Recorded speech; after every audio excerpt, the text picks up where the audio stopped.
Ting nong.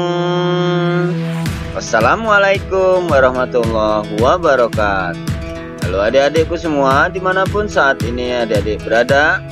Jumpa lagi bersama kakak tentunya di channel Arif Ardianto, channelnya animasi pembelajaran untuk siswa sekolah dasar. Baik adik-adik, pada kesempatan kali ini kita akan belajar yakni tentang pidato, menjaga kesehatan organ reproduksi, serta peranan Indonesia di ruang lingkup ASEAN.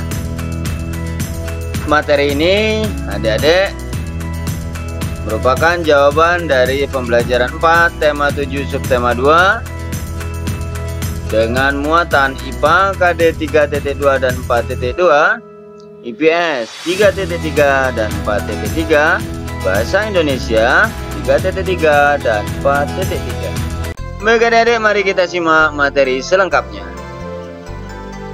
Yang pertama, kita akan mempelajari cara menjaga kesehatan organ reproduksi pada masa pubertas. Yang pertama yakni memakai handuk yang bersih. Kita harus selalu menggunakan handuk yang bersih. Selain itu, handuk yang kita gunakan hendaknya kering, lembut, dan tidak berbau. Setelah selesai digunakan, handuk sebaiknya dijemur agar tidak lembab dan berbau. Selanjutnya, mengenakan pakaian dalam berbahan katun. Bahan katun bersifat menyerap keringat sehingga tubuh terhindar dari kelembapan. Kelembapan pada lipatan kulit akan menyebabkan tumbuhnya jamur pada kulit. 3. Mengganti pakaian dalam secara rutin. Nah, pakaian dalam sebaiknya diganti minimal 2 kali sehari. Pakaian dalam dapat diganti setiap kali habis mandi atau saat tubuh terasa lembab.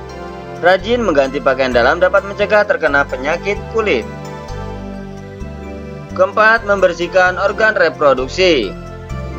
Organ reproduksi harus selalu dibersihkan setiap sesudah buang air kecil atau besar.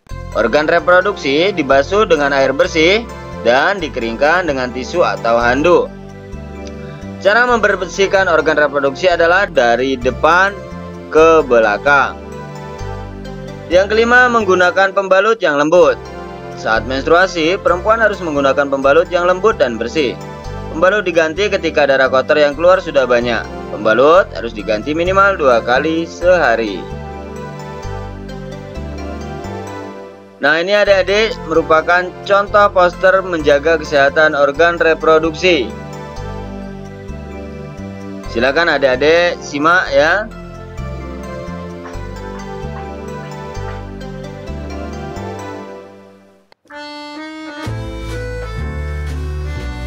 Kita lanjut materi berikutnya, syarat teks pidato yang baik. Yang pertama, memiliki bagian-bagian yang lengkap, meliputi salam pembuka, inti, penutup, dan salam penutup. Menjelaskan topik atau tema yang dibahas secara lengkap pada bagian inti, memuat contoh-contoh yang mendukung topik atau tema pada bagian inti, memberikan inspirasi kepada audiensi tentang topik atau tema yang dibahas, menggunakan kosakata baku dan kalimat yang efektif. Selanjutnya, menilai teks pidato. Kriteria 1. Teks pidato memiliki bagian pembuka. Benar, ini merupakan jawaban pada buku siswa ya adik-adik. Teks pidato memiliki bagian inti. Ya, ada. Bagian inti teks pidato menjelaskan topik yang dibahas dengan lengkap. Ada. Bagian inti teks pidato memuat contoh-contoh yang mendukung topik. Ada. Teks pidato memiliki bagian penutup. Ada. Teks pidato memiliki kalimat ajakan. Ada. Teks pidato memberi inspirasi bagi pembaca. Ada. Sebagian besar kata pada teks pidato menggunakan kosakata baku. Ada. Ini kita masuk ke IPS, Kerjasama Sosial Budaya Negara ASEAN. Ini ada di buku siswa ya adik-adik, silakan adik-adik baca sendiri ya. Kerjasama dalam bidang budaya negara ASEAN ditandai dengan pembentukan komunitas sosial budaya negara-negara ASEAN atau ASEAN Social Culture Community atau ASCC. Komunitas ini memiliki 4 bagian utama, antara lain mengelola dampak-dampak sosial dari integrasi ekonomi, membantu masyarakat yang lebih peduli dan berbagi, untuk mengatasi isu-isu kemiskinan, keadilan, dan pengembangan sumber daya manusia, meningkatkan perlindungan lingkungan, memperkuat dasar-dasar bagi ikatan sosial kawasan. Nah, ini kerjasama nyata dalam bidang sosial budaya negara-negara ASEAN antara lain sebagai berikut ya Dedek. Pertukaran kunjungan antar seniman ASEAN, festival lagu dan lomba menyanyi negara-negara ASEAN, kerjasama promosi pariwisata, kerjasama budaya serumpun Melayu, pertukaran berita dan penyiaran informasi mengenai ASEAN meliputi melalui televisi dan radio, penyelenggaraan pesta olahraga SEA Games setiap 2 tahun sekali. Nah, ini adik-adik merupakan acara SEA Games yang kemarin diadakan di Jakarta dan Palembang. 5 penyelenggaraan SEA Games terakhir. SEA Games yang pertama itu tahun 1959 di Thailand, ya, Bangkok, negara tuan rumahnya Thailand, di kota Bangkok. Sedangkan ke-26 itu tahun 2011 Indonesia, ya, di Jakarta dan Palembang. Alhamdulillah kota kakak ikut, ya, menjadi penyelenggara pada tahun 2011. SEA Games ke-27 tahun 2013 itu di Myanmar, ya, tuan rumahnya, kotanya Nay Pyi Taw. SEA Games ke-28 tahun 2015 di Singapura. SEA Games ke-29 tahun 2017 di Malaysia, Kuala Lumpur.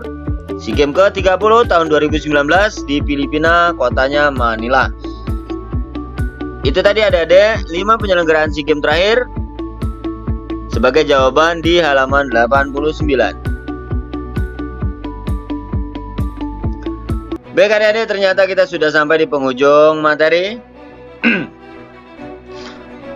Kakak ucapkan ribuan terima kasih karena telah menyimak dari awal hingga akhir. Semoga apa yang kakak sampaikan ini dapat bermanfaat. Kurang lebihnya kakak mohon maaf, kepada Allah kakak mohon ampunan. Akhirul kalam billahi taufiq wal hidayah. Wassalamualaikum warahmatullahi wabarakatuh. Dadah.